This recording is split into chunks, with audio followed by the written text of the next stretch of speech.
ओम श्री साईनाथाय नमः। ओम श्री साईनाथाय नमः। ओम श्री साईनाथाय नमः। सभी साईं भक्तों को नमस्कार। कथा प्रारंभ करते हैं। पिछले भाग में आपको सुनाया कि दीक्षित वाड़ा शिरडी में कैसे बना। अब आगे चलते हैं। सुबह का वक्त, बाबा द्वारका माई में बैठे हैं। उपस्थित हैं द्वारका माई में केशव, तात्या, चंपा इत्यादि इत्यादि। बाबा सभी से को बैठा छोड़ के उठ खड़े होते हैं कि अच्छा भाई, आप लोग बैठो, आराम करो, जिसे कहीं जाना है जाओ, मेरा भिक्षाटन का टाइम हो गया और मैं भिक्षा के लिए जा रहा हूँ। केशव कहने लगा, साईं मुझे भी कुछ बाजार में काम है, मैं भी चलता हूँ। चंपा कहने लगी, साईं मुझे भी कुछ काम है। केशव, मैं भी तुम्हारे साथ चलूँ? हाँ, मुझे क्या दिक्कत है। चंपा भी उसके साथ हो ली। बाबा ने कहा, एक काम करना केशव, बाजार जा रहे हो, कुएं वाले रास्ते से जाना। चंपा कहने लगी, साईं वो तो लंबा रास्ता है बाजार जाने के लिए। बाबा ने कहा, लंबा जरूर है लेकिन कहीं ना कहीं मंजिल तक तुम्हें पहुंचा देगा, इसलिए कह रहा हूँ कि लंबे रास्ते से जाना, कुएं वाले रास्ते से जाना। कि ठीक है साईं, साईं की आज्ञा का जिसने भी उल्लंघन किया उसने नुकसान ही उठाया, ये सब जानते हैं जितने भी शिरडी वाले हैं। ठीक है साईं। अब वो दोनों जने बाबा अपनी भिक्षाटन के लिए चले गए और वो दोनों जने जो थे बाजार के लिए चले गए। दोस्तों, आपने जिपरी को तो जानते ही होंगे, जिसको बाबा ने लक्ष्मी नाम दिया। उसकी शादी हो चुकी है और ससुराल चली गई। ससुराल में उसकी सास ने उसे बहुत ज़्यादा दुखी कर रखा है, क्योंकि उसका पति जो है बहुत ज़्यादा नकारा कहना चाहिए, ना कोई कमाई ना धमाई, कुछ काम धंधा नहीं करता। और काम धंधा नहीं करता तो सास ने बहू को जो है गुलाम बना दिया कि मेरी कमाई पे खा रही है और मेरे बेटे की हिम्मत नहीं, क्योंकि मेरे सामने बोल जाए।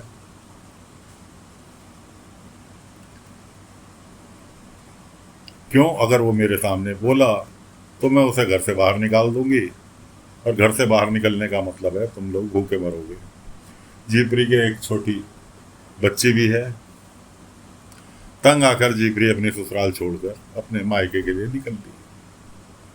मायके के नाम पे माँ उसकी है नहीं, माँ थी जो कि चल बसी। अब खंडर बना हुआ घर पड़ा हुआ है शिरडी में उसका, वो वहीं के लिए निकल ली।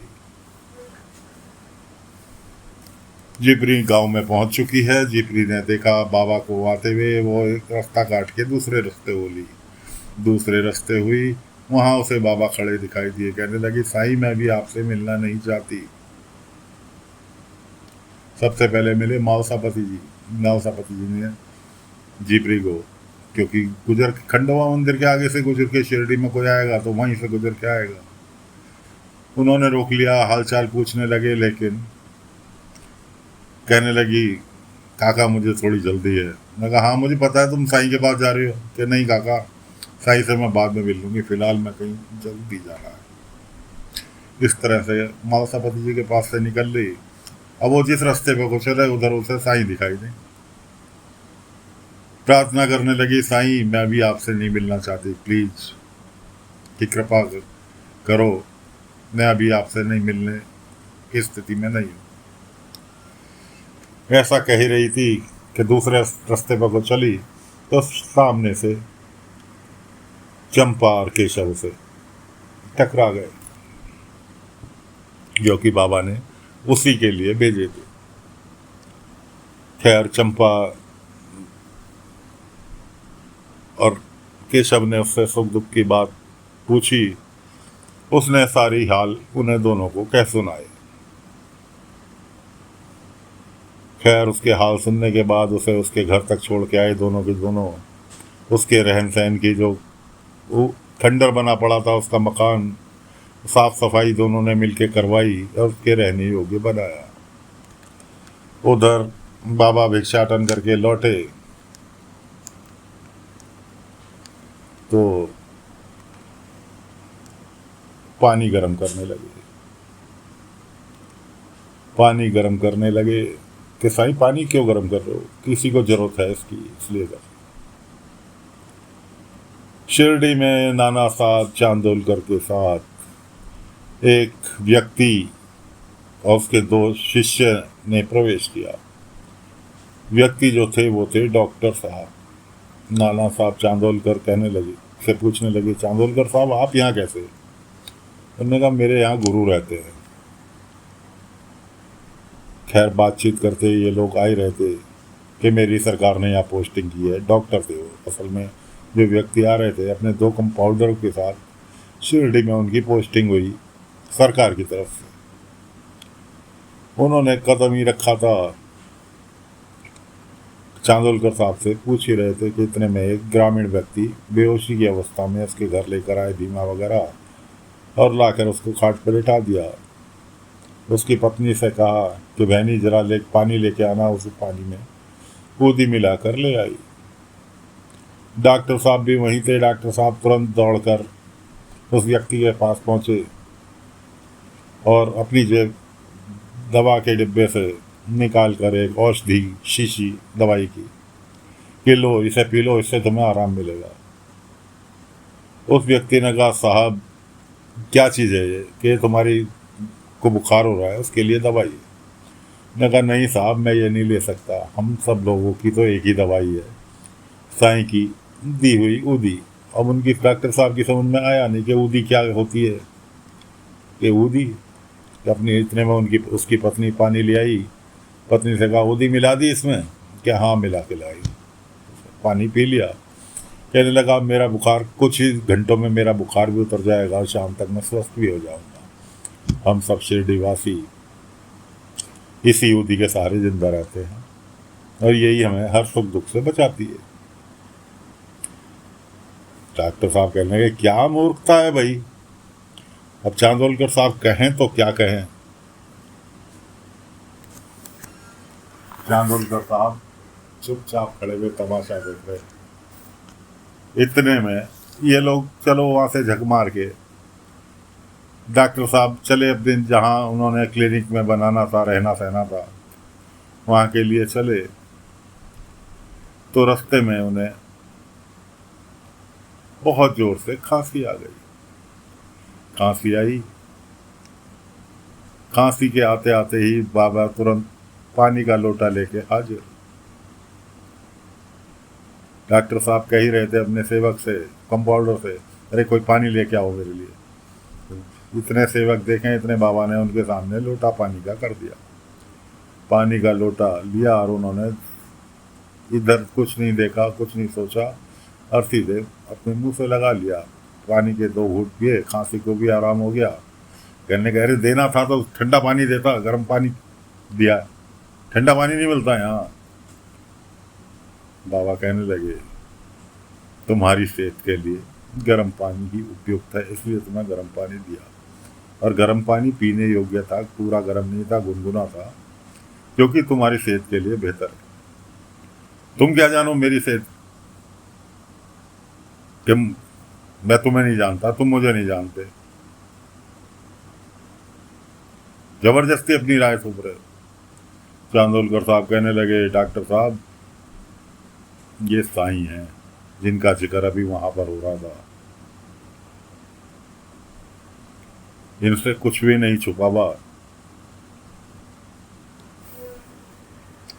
ये हर चीज की हर किसी के बारे में ये जानते हैं, इनको सब पता रहता है। लेकिन डॉक्टर साहब भला कहाँ सुनने वाले थे। मैं सब ये नहीं मानता, ऐसा कोई संभव काम नहीं है। बाबा ने कहा फिर भी मैं तुम्हें फ्री में सलाह दे रहा हूँ कि तुम्हारी सेहत के लिए गर्म पानी आवश्यक है और कोशिश करो आज से अभी से इसके ऊपर ध्यान देना चालू कर दो और पानी जब भी पियो थोड़ा गुनगुना करके पियो, ये तुम्हारी सेहत के लिए लाभदायक रहेगा। डॉक्टर साहब अपनी डॉक्टरी के घमंड में चूर से बाबा को झिड़क कर चल दिए। चांदोलकर साहब मुस्कुराते रहे, बाबा को प्रणाम करके बाबा भी निकल लिए। उसके बाद बाबा ने एक ही शब्द कहा कि अल्लाह मालिक। तो दोस्तों, फिलहाल अंग्रेज सरकार ने शिरडी में डॉक्टर साहब नियुक्त किए। अब डॉक्टर साहब का जो शिष्य था, कंपाउंडर कहना चाहिए, वो चांदोलकर साहब से पूछने लगा कि एक शख्स है कौन बुढ़े बाबा?